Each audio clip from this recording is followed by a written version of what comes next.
നമസ്തേ. ഇന്നത്തെ ക്ലാസ് പാർശ്വ അർദ്ധചക്രാസനം. ഈ ആസനം ചെയ്യുന്നത് കൊണ്ടുള്ള ഗുണങ്ങൾ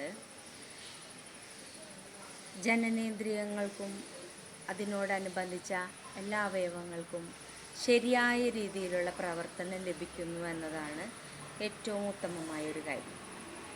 അടിവയറിലെ പേശികൾക്ക് നല്ല അമർച്ചയും അയവും വരുന്നത് കൊണ്ട് നല്ല ദഹനവും കിട്ടും.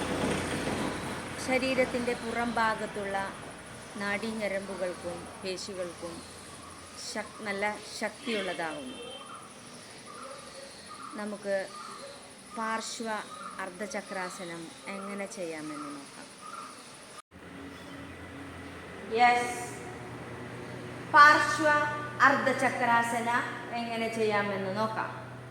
കാലുകൾ രണ്ടും മടക്കി പുറകിലോട്ട് നിൽക്കുക. വലതുകാലെടുത്ത് മുന്നിലോട്ട് വയ്ക്കാം. ഇടതുകാല് അല്പം ഉയർത്തി അരക്കെട്ടുയർത്താം. വശങ്ങളിലൂടെ ശ്വാസം എടുത്തുകൊണ്ട് കൈകൾ രണ്ടും മുകളിലേക്ക് ഉയർത്തി കൂപ്പി പിടിക്കാം. ബാക്കിലോട്ട് അല്പം ബെൻഡ് ചെയ്യാം.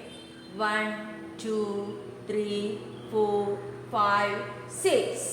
എക്സേൽ. വശങ്ങളിലൂടെ കൈകൾ രണ്ടും താഴെ വന്ന് കൂപ്പിപ്പിടി.